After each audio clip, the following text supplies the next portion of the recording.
All right, guys, I've had quite a few people ask me how I set up my Perception Outlaw 11.5.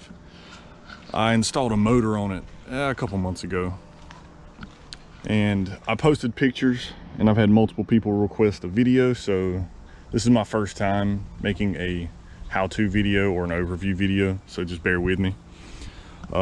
This video, I'm not going to go over every step of the build. I'm just going to go over my setup and how everything works.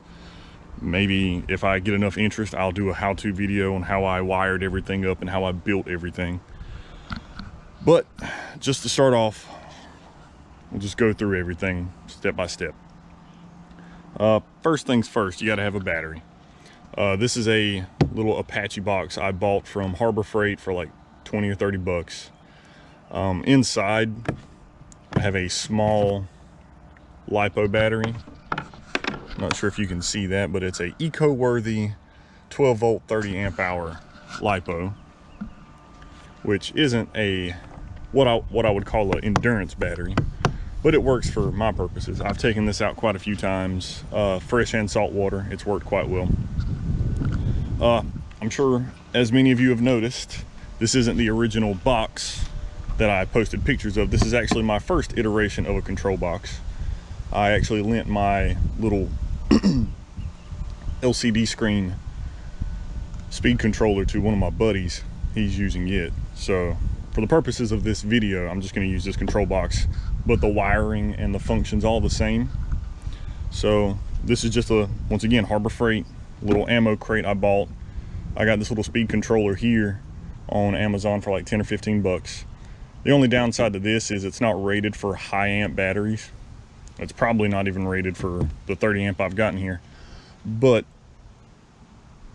that doesn't really matter. But pretty simple function. The only downside to this is it doesn't have a reverse, but once you've got the battery wired up, you pretty much just turn it on, and then this little knob here controls the speed of the motor back there. Like I said, this is already wired up. I've got a little port here. It's a waterproof SAE 2-prong port. And I've got this wire that comes and attaches to the battery box here. This is another SAE port. And I have another SAE port going in here, and this is where the motor plugs in. This is the original motor wire that I just routed through this rod holder here. And you just track it back. It comes all the way here to the motor head. But once you have your battery plugged up to your controller and your motor plugged up to your controller, all you do is you press the power button. We have power, and then you'll spin the knob.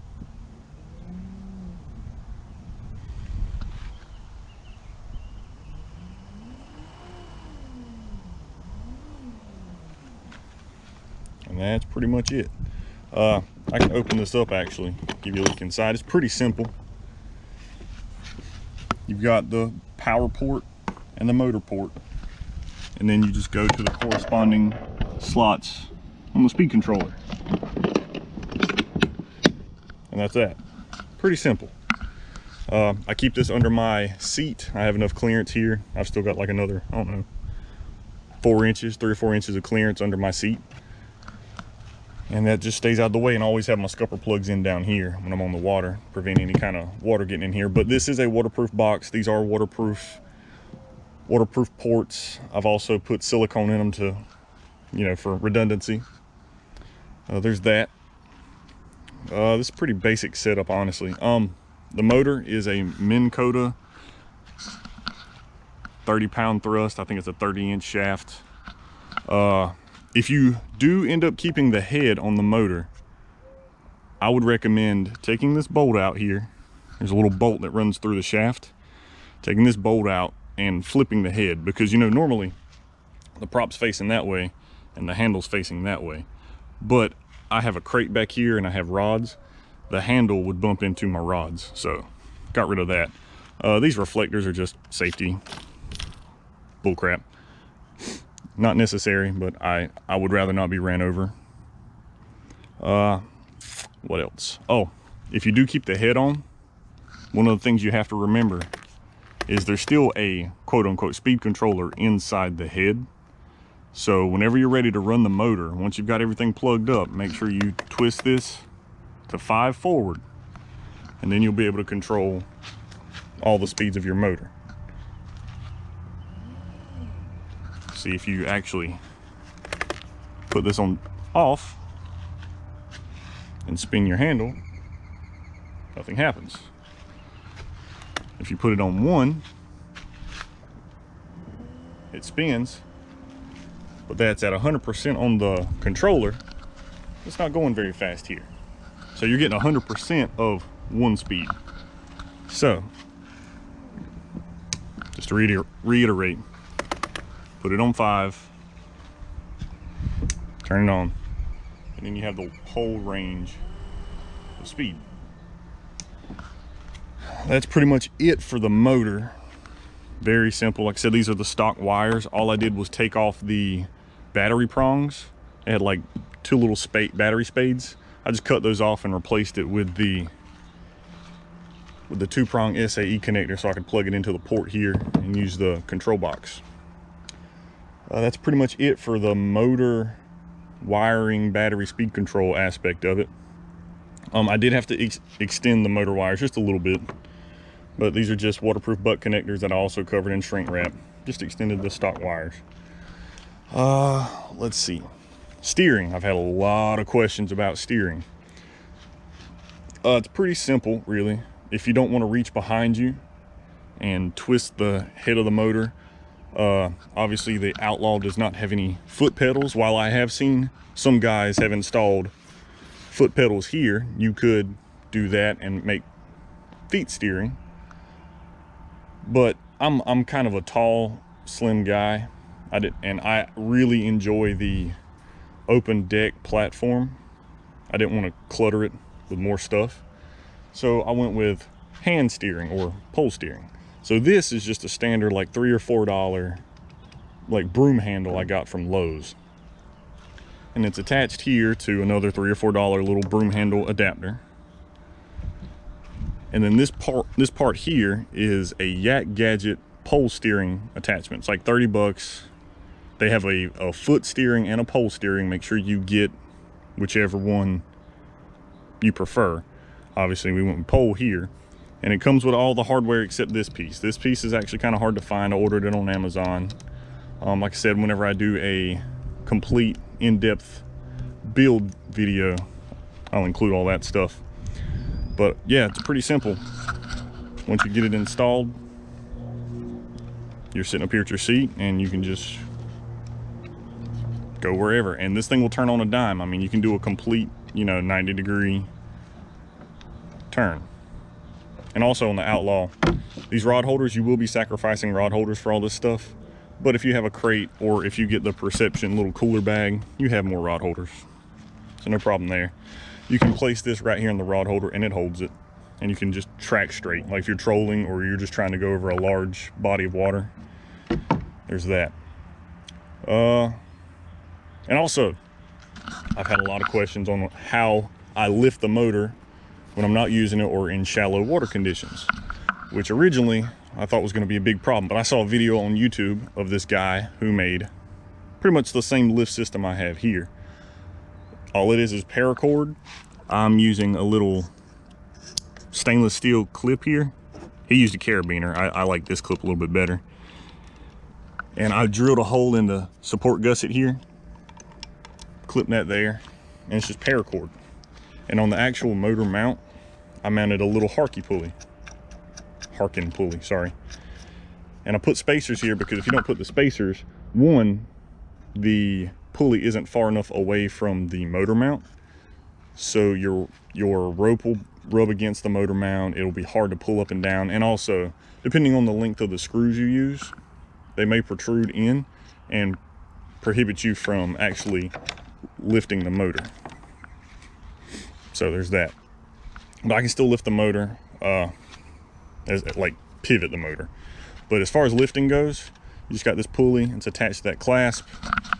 I've got it ran through some little eye bolts. I didn't have to drill any extra holes for this. I just took the original screw out of here and replaced it with a stainless steel eye bolt and a washer. And I ran the paracord through it. I got an old lawnmower T-handle. It's gonna be kind of difficult at this weird angle. But you got your paracord, and I tied a little loop here. I got some excess I got to cut off. Tied a little loop here, and I've got a little Yak Attack track mounted cleat. So whenever you're sitting, I recommend doing like a full left turn to get the prop out of the way. But yeah, you just pull, and this is kind of difficult with one hand. And you hook it on the cleat. And now, you see, your steering rod gets angled a little bit, but now the motor is completely out of the water. I mean, complete clearance, like not even touching the water. So there's that. Works really well. You see, I was able to do it with one hand, and I'm by no means a big, strong guy, but yeah, it holds really well. And when you're ready to put the motor back down, you just unhook it and let it drop back, and boom, you're ready to go back to steering. So that covers the battery, speed controller, wiring, etc., steering, motor lift. So now I've had a lot of questions about the motor mount as well. I did not buy the motor mount, I actually built it. It's not the prettiest, but it works. It's extremely functional. One of the things with the Outlaw is it has no internal storage. If you're going to do this mod, you basically have no choice but to drill into your kayak. And this is probably the worst part of the build, because I had to drill a giant hole to fit this hatch in here. So this is a 5-inch hatch I got off Amazon. They have the Harmony hatch, which I thought was a little bit ridiculous. It's like 30 bucks for this little hatch. I found a little bit cheaper one. I think it was like 15 or 20 bucks. Works the same as the gasket, comes with stainless steel hardware. And this has not leaked once. I also have a bead of silicone going around it. Yeah, this is a 5-inch hatch. I drilled the hole with a cutout tool. You know, you can see in there, you can actually still see some of the filings from where I drilled it. But you drill this hole in order to get access to the inside of your kayak, because you're going to be drilling holes back here to mount the plate. Now, some people want a more permanent mount, so some people will just take this mount and bolt it directly to the kayak itself. I didn't want to do that because I don't always want to run my motor. So what I did to make this removable is, first thing, I'm not sure if you guys can see this, but right here there are 2 aluminum gear tracks. There's one there and there's one a little bit further back. I'm not sure if you guys can see that. I apologize for the quality. But there's 2 aluminum gear tracks running, excuse me, running perpendicular to the boat. So it's running from left to right, right to left, starboard to port, whatever you want to call it. And then I have T-bolts here. T-bolts are what holds the mount itself together. So I drop the T-bolts into the track. I've got holes drilled out here. I set the mount on top of the T-bolts, and then I've got these little plastic knobs that just thread down, and it's rock solid.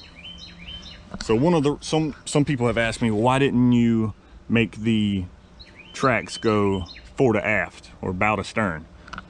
Well, in the abundance of caution, and I'm kind of a prepper and I kind of over engineer a lot of things, if these T-bolts were to fail or these knobs were to come off, this motor plate will not slide out.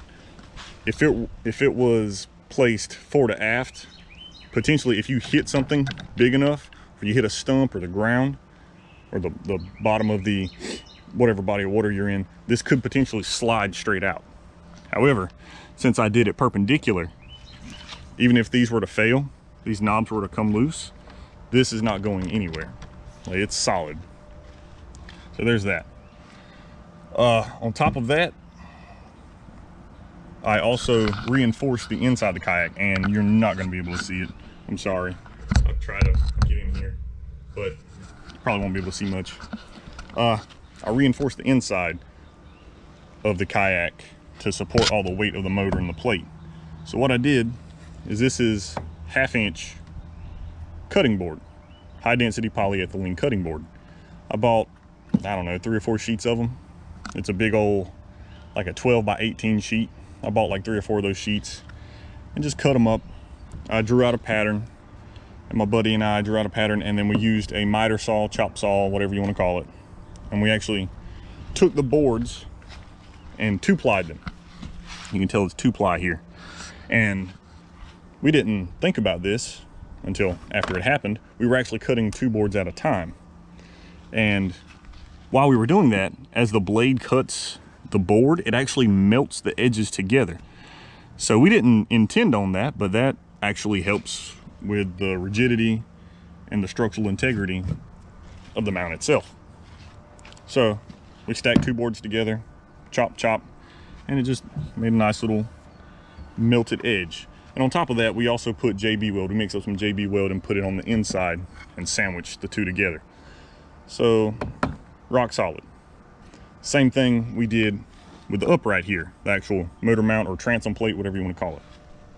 Once again, it's 2-ply cutting board that we cut, melted it together, JB welded it, and boom, there's your transom plate. Now, to hold the transom plate to the motor mount itself, or the base mount, I used these stainless steel shelf brackets, and it comes with all the hardware, but I actually used my own. Got some wash. All this is stainless steel hardware, by the way. If you're going to make anything and place it on your kayak and it's going to contain metal, just use stainless steel. It'll make your life 10 times easier, because it's not going to rust. It may tarnish a little bit, but it's not going to rust. It's not going to fail on you. So stainless steel brackets, stainless steel hardware, nuts, bolts, washers, all that good stuff. And it's rock solid. It doesn't go anywhere. So whenever I'm not using my motor, I can just take the motor off, put it in my shop, unscrew these knobs here, take the T-bolts off, and it's nice and clean back here. And also I have 2 extra tracks. So if I wanted to add a safety light or a safety flag or a GoPro mount, for example, I can put it back here if I'm not using my motor. Oh, to continue about reinforcing the inside. So this is a lot of weight. Not a lot of weight, but it's more weight than what you would want on bare kayak plastic. So on the inside, what I did is I cut out some of my leftover cutting board, just 1 sheet, not 2, and I cut it to size so that I could use it as a backing plate on the inside. So I have a piece of this cutting board on the inside sandwiching essentially the gear tracks, cutting board, and then big, large, like 1-inch washers on the bottom. So it's supporting all of this plastic so it doesn't flex as much. And in the event you do hit something, it's not going to rip the back end of your kayak off. So it's not a perfect build by any means, but so far it has worked quite well. I haven't had any issues. But yeah, this is a quick and dirty overview. Like I said, if I get enough interest, I'll make another video on how it all works, how it was all built. Might even do an on the water review. I can go over accessories. I know I've had some people ask how I mount my paddle. So if I'm using the motor, I don't need the paddle a lot, and I don't want it to take up more space on my deck. So I have some little 4-inch extenders out here and a paddle holder. So my paddle actually sits out here away from everything. But like I said, I'll make a video about that later. If you have any questions, put them in the comments. Like this video if you want to. Like I said, I've never done YouTube or anything like that. So thanks again, guys, and appreciate it.